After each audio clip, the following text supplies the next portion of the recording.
환대 주제 설교 네 번째, 환대 가정에 부어진 위대한 보상입니다. 사람이 가장 안전하고 편안하게 머물 수 있는 공간은 가정입니다. 집은 단순히 잠을 자고 음식을 먹는 공간이 아니라 사람이 살아나는 곳입니다. 그래서 하나님은 바로 이 가정을 환대의 현장으로 사용하십니다. 많은 사람들은 환대라고 하면 대규모 행사나 특별한 이벤트를 생각합니다. 그런 내용이 없는 건 아니에요. 대단한 이벤트가 포함되어 있습니다, 환대 안에. 그런데 성경은 환대의 시작이 가정임을 분명히 보여줍니다. 성경 속의 수많은 인물들이 가정에서 손님을 맞이했어요. 아브라함은 장막 문에서 나그네를 맞아들였고, 마르다와 마리아는 예수님을 집으로 초대를 했습니다. 초대교회는 성도들의 집에서 떡을 떼고 손님을 맞이하면서 성장을 했습니다. 오늘 본문에 등장하는 수넴 여인 역시 자신의 집을 환대의 장소로, 자신의 집을 열어서 환대의 삶을 살았습니다. 그는 이름조차 기억되지 않는 한 여인이지만 그의 집은 선지자 엘리사를 맞이하는 환대의 공간이 되었고, 놀랍게 그 가정에 큰 보상을 주셨습니다.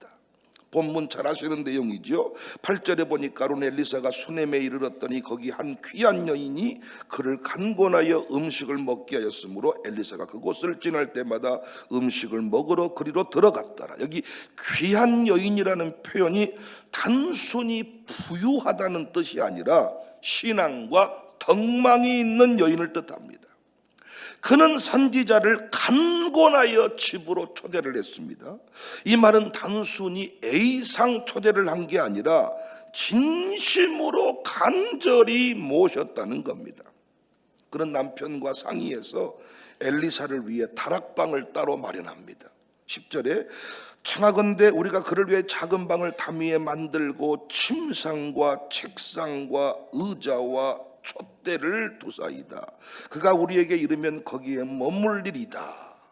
그들의 환대는 음식 한 끼를 대접하는 수준에서 끝나지 않고 집 구조 자체를 바꾸어서 선지자가 언제든지 머물도록, 그런데 침상뿐만 아니라 책상도 의자도 촛대도, 오늘날로 말하면 예쁜 꽃 한 송이도, 이렇게 환대를 실천했습니다. 엘리사는 그 여인의 섬김에 감동해서 그 가정을 축복했죠. 그 결과 자식이 없던 그 가정에 아들이 태어났습니다. 16절 엘리사가 이르되 한 해가 지나 이때쯤에 내가 아들을 안으리라 하니 여인이 이르되 아니로소이다. 내 주 하나님의 사람이여 당신의 계집종을 속이지 마옵소서 하니라. 이 가정의 가장 큰 문제, 가장 큰 결핍, 자녀의 부재.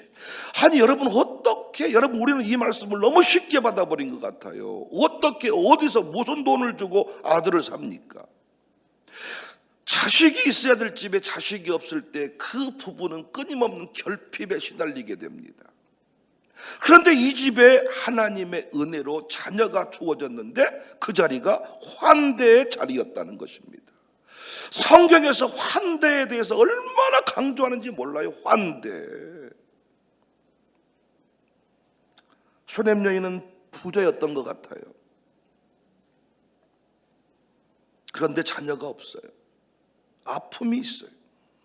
그런데 환대를 통해서 하나님은 그 가정의 아픔을 치유하셨어요. 저는 이 본문을 깊이 묵상할 때마다 우리 손조들, 장로님, 권사님들 세대는 이 신앙을 제대로 배워서 그대로 행했던 그런 모델들입니다. 주의 종 나그네를 가정으로 초청해서 정성 다해 섬겼습니다. 부흥회를 열어도 호텔에서 모신 것이 아니라 자신의 집에서. 저도 경상도 쪽 집회 갔는데 권사님이 아파트를 숙소로 내놓았더라고요. 그때 우리 강남석 권사님 사이가 우리에게 전도자 할 때인데 같이 가서 집회 동안 내내 그 사이랑 그 아파트에서 머물렀던 적이 있습니다. 그 집을 그대로 내어주는 겁니다. 방을 내어드리고 식탁을 차려드리고 그 주회종이 집에 오면 온 가족이 다 입구에 서서 인사하고 함께 섬기며 은혜를 나누었습니다. 정말로 수냄 여인의 환대의 모습과 닮았어요. 오늘날 시대가 바뀌었습니다. 꼭 집에 모시지 않아도 됩니다. 그런데 여전히 온 가정이 다 주회종을 환대하는 집이 있습니다. 아버지 어머니뿐만 아니라 그 집 아들 딸 며느리까지 목사님 그러면 끝복 죽는 집이 있습니다. 주의 일이라 그러면 모든 걸 내놓는 집안이 있습니다. 사랑하는 여러분, 이런 집안에 하나님은 반드시 보상하시는 줄로 믿으시기를 바랍니다.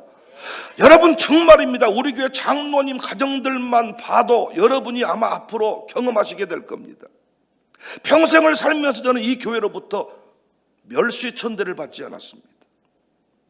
제가 이 교회에 부임해서 지금까지 사는 날 동안 환대를 받았습니다. 그 환대해 준 우리 장로님 집안의 후손들이 어떻게 되는지 저는 앞으로 여러분들에게 증명해 보이고 싶습니다. 예수님도 제자들을 파송하시면서 이렇게 말씀했죠. 마태복음 10장 11절, 어떤 성이나 마을에 들어가든지 그 중에 합당한 자를 찾아내어 너희가 떠나기까지 거기서 머물라. 또 그 집에 들어가면서 평안하기를 빌라. 어디서 머물라 그랬어요? 그 집, 합당한 가정. 합당한 가정, 환대하는 집, 주님의 평강이 머물게 해라. 수냄 여인의 가정에도 그 평강이 임했습니다. 돈으로 해결할 수 없는 문제가 해결이 되었다니까요. 사랑하는 여러분, 힘쓰고 애써도 안 되는 문제가 천사를 만나면 해결이 돼요. 그 천사가 천사의 모습으로 온 게 아니라 나그네의 모습으로 온다는 거예요. 이주민의 모습으로 온다는 거예요. 주회종의 모습으로 온다는 거예요. 힘없는 전도사의 모습으로 온다는 거예요. 양육사의 모습으로 온다는 거예요. 우리가 배워야 될 게 뭐예요? 영접이라는 거예요. 환대라는 거예요. 총무들이여 정신 차리세요. 당신의 양육사를 하나님의 종으로 여겨 환대해 보시기 바랍니다. 양육사들이여 당신의 목양장을 환대해 보시기 바랍니다. 목양장들이여 당신들이 대접을 요구하지 말고 담임 목사를 환대해 보시기 바랍니다. 어마어마한 복들이 당신의 질병도 고침받을 수 있어요. 자녀 문제 해결될 수 있어요. 환대가 얼마나 성경에서 중요한데 이 시대에 환대의 신앙을 잃어버렸습니다. 마태복음 25장에 양과 염소의 비유가 나오지요. 마태복음 25장 33절을 보면 양은 그 오른편에 염소는 왼편에 두리라. 양과 염소의 심판 얘기를 하잖아요. 먼저 의인들, 양들에게 말합니다. 마태복음 25장 35절, 내가 줄일 때에 너희가 먹을 것을 주었고 목마를 때에 마시게 하였고 나그네 되었을 때 영접하였고 헐벗었을 때에 옷을 입혔고 병들었을 때에 돌보았고 옥에 갇혔을 때에 와서 보았느니라. 그랬더니 의인들이 대답을 해요.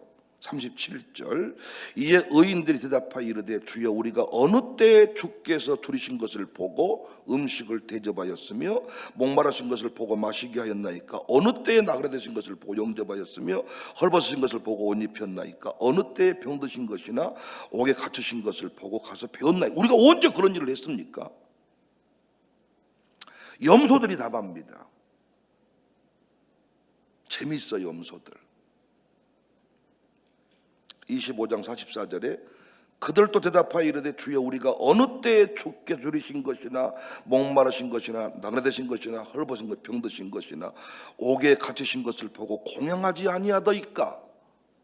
양들은 우리가 언제 그런 일을 했습니까? 이렇게 말하는데 염소 새끼들이 뭐라고 말해요? 우리가 언제 안 했습니까?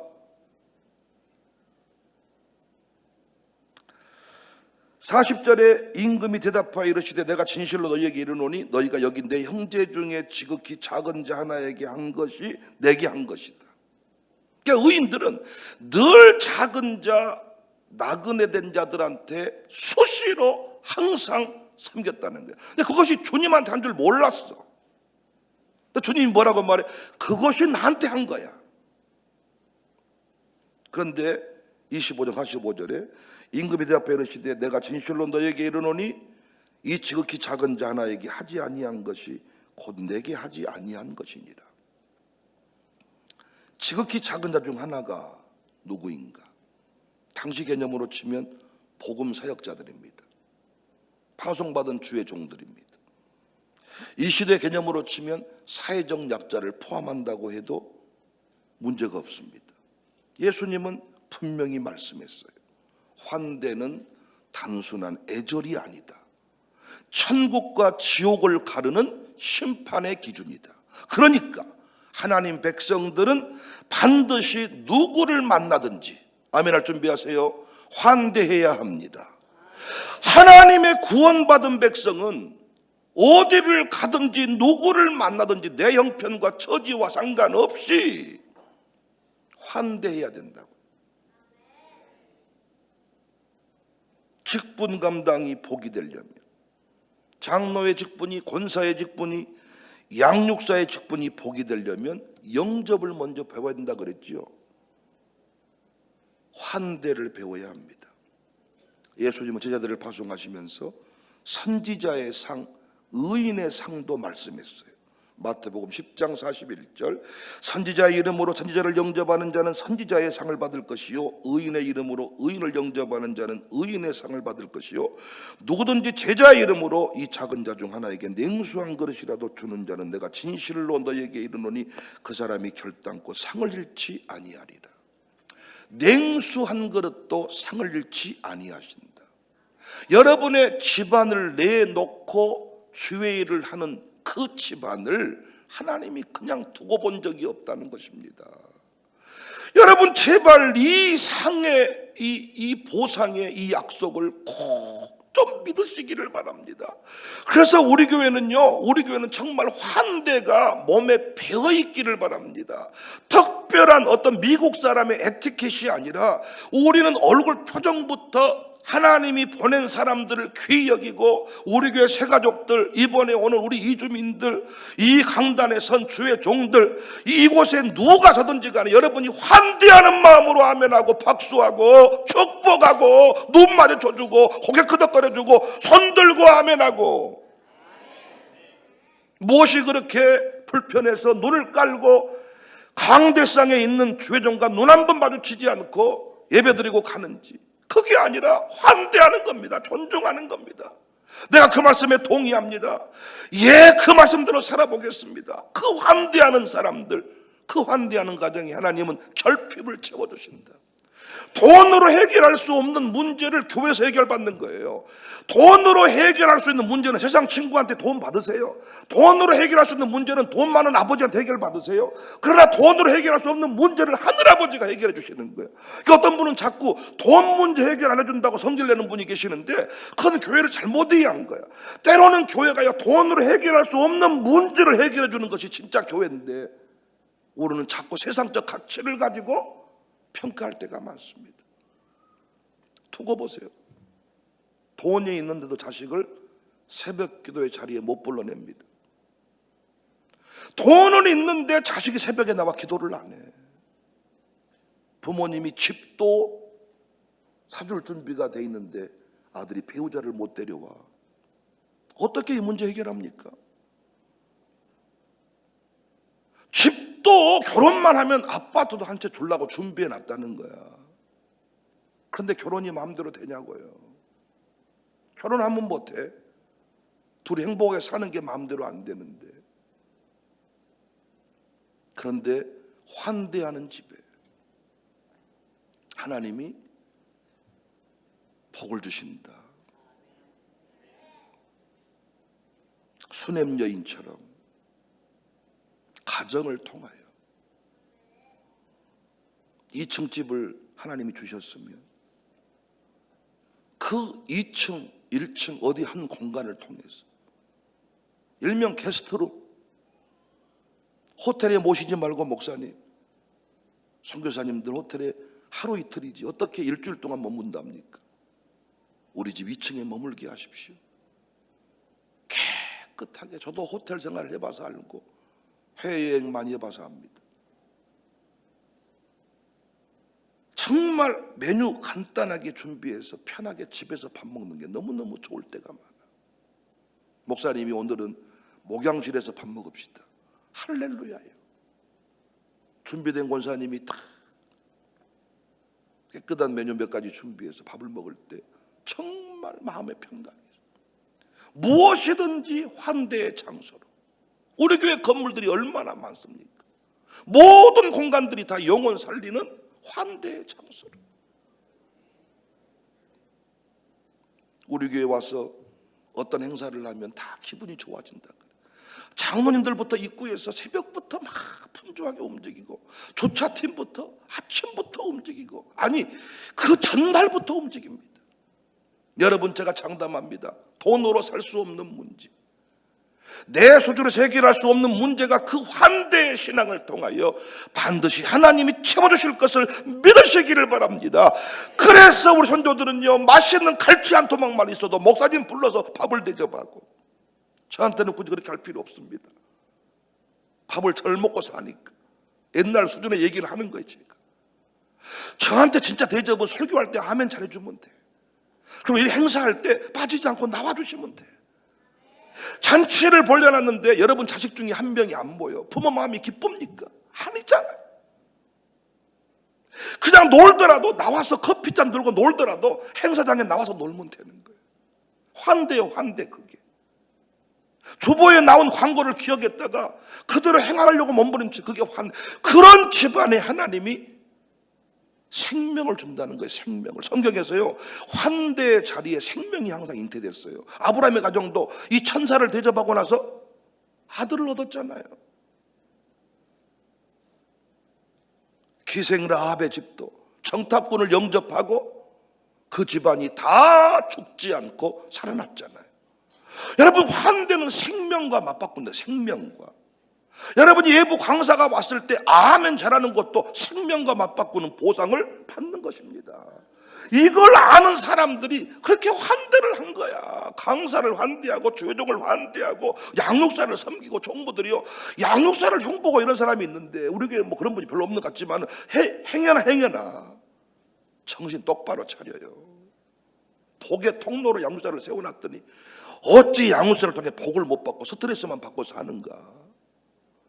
아니, 담임 목사를 축복의 통로로 보냈더니 그 축복의 통로로 그 생명을 받지 못하고 어떻게 담임 목사에게 스트레스만 받고 사냔 말이야. 나는 우리 교회가 이 환대의 정신을 배웠으니까. 제가 이제 또 설교할 내용이요, 환대의 도시에 부어지는 하나님의 위대한 보상이 있습니다. 환대하는 도시 하나님이 어떤 보상을 주느냐, 성경에 나와요. 환대의 도시. 그러니까 이 도시가요, 환대의 도시로 바뀌어야 된다니까요. 민주인권의 도시가 아니라 이제는 환대의 도시로.